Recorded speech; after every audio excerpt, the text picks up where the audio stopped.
Romanos 5,7 diz: porque se pela ofensa de um só a morte reinou por ele, muito mais os que recebem a abundância da graça e o dom da justiça reinarão em vida por meio de um só, a saber, Jesus Cristo. Você foi chamado para reinar em vida e não só nos céus. Você foi chamado para governar em vida e não só quando assumir os céus. Você foi chamado para reinar hoje, governar hoje, viver milagres hoje, viver promessas hoje, acessar portas hoje, liberar palavras hoje, ligar e desligar coisas hoje. Alguém crê nisso? Pelo amor de Deus, diga amém. É para esse lugar que Deus nos chamou. Mas a religião negligenciou durante muito tempo palavras como intencionalidade, posicionamento. Não sei você, mas a palavra intencionalidade para mim, durante muito tempo, ela foi quase que pejorativa. Alguém que é intencional é alguém que faz tudo muito premeditado. Alguém que é intencional é alguém que é manipulador. Quando na verdade eu comecei a ver promessas que eu quase vivia e não vivia, coisas que quase aconteciam e não aconteciam, e Deus começou a falar comigo: você precisa ser mais intencional. Porque eu não vou te usar como pregador se você não ler a palavra, eu não vou te usar como líder se você não aprender sobre liderança, eu não vou te usar como provedor se você não for liberal e generoso. Deus começou a falar comigo que tem muitas coisas que eu não estava vivendo na grandeza que Ele me chamou para viver, porque eu estava negligenciando o preparo. Irmão, a maior tragédia que você pode viver é viver esperando o momento chegar, ao invés de se preparar para quando esse momento chegar. A gente aprendeu a ser reativo, quando na verdade Deus nos chamou para sermos proativos, para caminharmos em antecipação. Deus falou que você vai ser pai, a sua mulher é estéril. Se você crê na promessa, começa a pensar no nome do filho. Deus te disse que você vai ser empresário, hoje você está desempregado. Você já pensou em qual vai ser a razão social da sua empresa, qual é o ramo? Deus chamou para liderar uma comunidade, hoje você lidera um GC. Você já está se preparando para quando Deus confiar algo maior? Irmão, olha para mim, tem muitas coisas que a gente não vive na grandeza porque a gente negligencia no preparo. O preparo não é um tempo que a gente perde esperando Deus fazer. O preparo é um tempo em que Deus espera, a gente está pronto para receber. Eu falei sobre isso quinta-feira. Deus não precisaria de 100 anos para Noé construir uma arca, mas Deus precisou esperar 100 anos para construir um Noé. Talvez o tempo de processo de José poderia até ser um pouco menor, mas ele estava preparando um José para receber aquilo que ele faria. Talvez o tempo de Davi poderia ter sido um pouco menor, mas ele estava preparando um Davi para receber o que ele daria. Irmão, olha para mim, a gente precisa de caráter para sustentar a unção que vai receber. Alguém está comigo? Diga amém. Então 2023 vai ser um ano de vivemos milagres, vai ser um ano de vivemos romper, vai ser um ano de aceleração, mas também precisa ser um tempo de preparo para aquilo que a gente vai viver em 2024.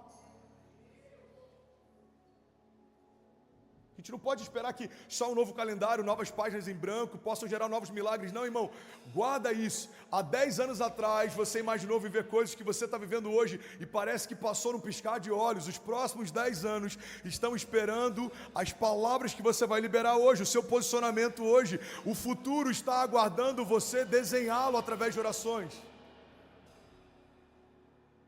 Daqui a 10 anos, onde é que você vai estar? O que você vai viver? Quais são os milagres que Deus tem para você? Quais são as promessas que ainda não se cumpriram? Deus está à procura de homens que querem viver grandeza e estão disponíveis para viver o preparo. Alguém está comigo? Diga amém. Tem uma frase do Arquíloco que eu amo, ele diz que nós não subimos ao nível das nossas expectativas, mas nós descemos ao nível da nossa preparação. Expectativa, irmão, nada mais é do que alguém que espera algo. Eu tenho uma expectativa de que 2023 vai ser extraordinário. Mas o que de fato vai fazer 2023 ser algo extraordinário? Não é o que eu espero, é como eu me posiciono. Eu sei que esse ano vai ser extraordinário, financeiramente. Por quê? Porque em todos os momentos que Deus me deu algo, eu fui fiel e reparti. Eu creio que 2023 vai ser um ano extraordinário na nossa igreja. Por quê? porque não teve uma visão que Deus nos deu que a gente disse para Ele que seria impossível. Tudo que Deus nos pediu, a gente fez sem saber como ia ser, mas crendo que quem prometeu era fiel para cumprir. 2023 vai ser um ano da gente colher honra. Líderes que caminham em honra, discípulos que caminham em honra. Por quê? Porque a gente escolheu se posicionar em honra nesse ano. Celebramos tudo que Deus fez através das nossas lideranças. Nós veremos uma comunidade que celebra tudo que Deus faz através da sua liderança. Você percebe que tudo que a gente vai colher na próxima estação está diretamente ligado àquilo que a gente semeou na estação anterior. O problema, irmão, é que tem muita gente reclamando da ausência de frutos que nunca semeou, da ausência de sombra, de árvores que nunca foram plantadas. 2023 está à espera do seu posicionamento. É tempo da gente se preparar. Por mais que você tenha sido chamado por Deus para ser grande, você só vai viver grandeza se você permitir que Deus te prepare para isso. O preparo é o que separa meninos de homens. Drummond, ele tem uma frase que eu amo, ele diz que a plenitude de Deus está esperando você crescer. Fala para quem está do seu lado, me ajuda a pregar. A plenitude de Deus está só esperando você crescer. Fala para quem está do outro lado, para ninguém ficar com ciúme. Fala, a plenitude de Deus está esperando você crescer. Sabe uma coisa que a gente aprende em meio aos processos? É que durante as provações fica evidente o que a gente realmente acredita sobre Deus. Irmão, olha para mim. A única estação em que fica muito claro o que a gente realmente acredita sobre Deus é quando a gente está em meio a uma provação.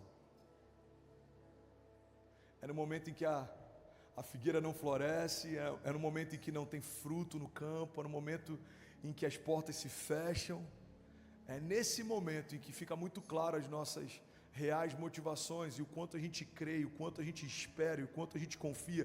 Você sabia que tem estações que Deus permite que a gente entre, estações de falta, estações de perseguição, estações de retaliação, estações de invisibilidade, que é justamente para que a gente conheça a superficialidade das nossas raízes?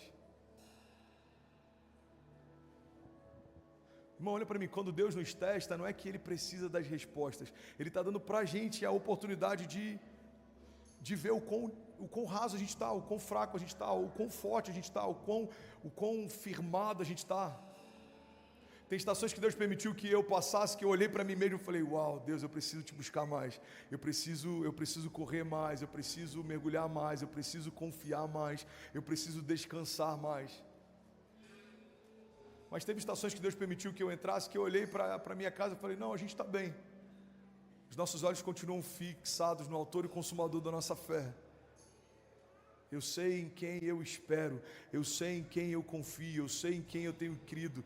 Deus certamente vai cumprir aquilo que me prometeu. Salmo 103 diz, bendiga ao Senhor a minha alma. Bendiga ao Senhor todo o meu ser, bendiga ao Senhor a minha alma, e não se esqueça de nenhuma das suas bênçãos. É Ele que perdoa os seus pecados e cura as suas doenças. É Ele que resgata a sua vida da sepultura e o coroa de bondade e compaixão. É Ele que enche de bens a sua existência, de modo que a sua juventude se renova como a águia.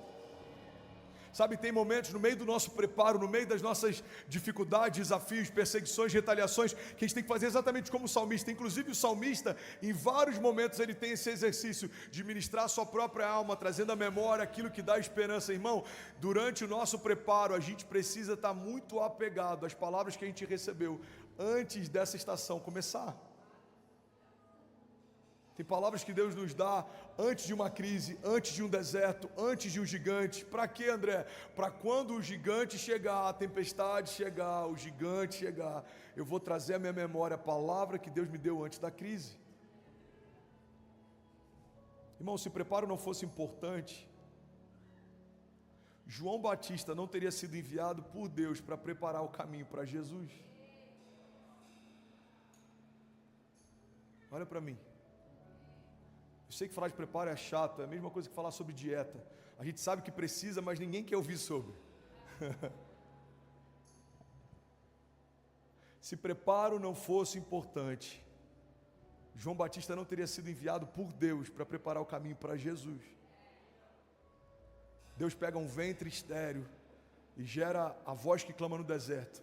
Isabel não podia ter filhos e Deus pega um ventre estéril e gera João Batista. Aí ele pega do outro lado um ventre virgem, alguém que também não poderia ter filhos, ela era virgem,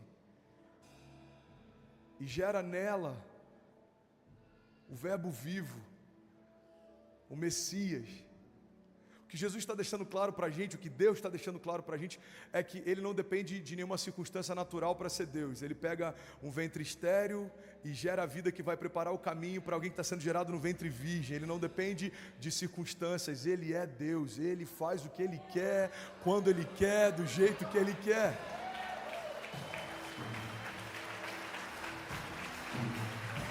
Aí ele pega João Batista e ele dá uma comissão para João Batista. Qual é a comissão de João Batista? Preparar o caminho para o Messias. Irmão, se até Jesus precisou de alguém para preparar o caminho para Ele, por que a gente acredita que vai viver as bênçãos sem preparo? Se até Jesus precisou de alguém para preparar o caminho para o seu ministério, por que a gente acredita que vai viver a plenitude do nosso chamado sem preparo? Se até Jesus precisou de um milagre sendo gerado no ventre estéril para que Ele pudesse preparar o caminho do seu ministério, por que a gente acredita que vai viver milagres sem preparo? Deus respeita a processo.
Deus se move em meio a processos, Deus se revela em meio a processos.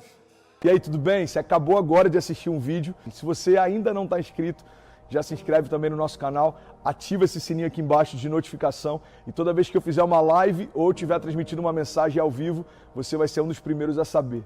Mas eu deixei mais 2 indicações aqui que eu espero que façam muito sentido para você. Então já aproveita e clica para assistir a próxima mensagem, beleza? Seja bem-vindo ao time de incendiários e eu espero de verdade que essas mensagens mudem a sua vida como elas têm mudado a minha também. Até a próxima.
Canvas, I paint my fears, brush strokes of sorrow, colors of tears, and I scream and the sun is calling, and this spirals I keep falling, from falling twisted thoughts, in the labyrinth where hope's so lost, muffled cries through the paper thin,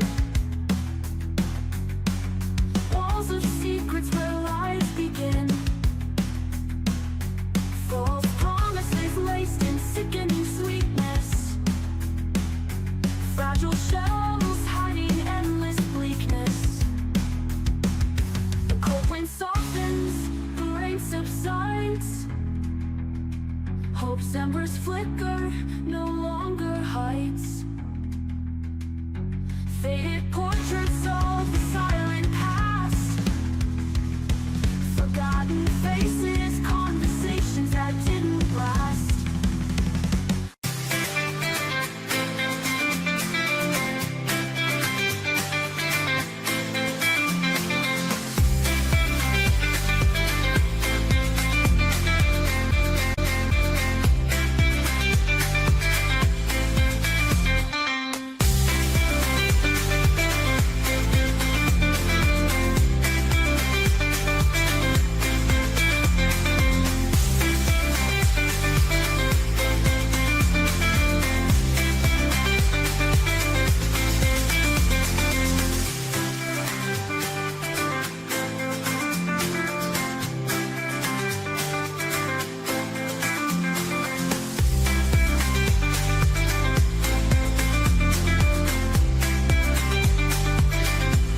Valeu!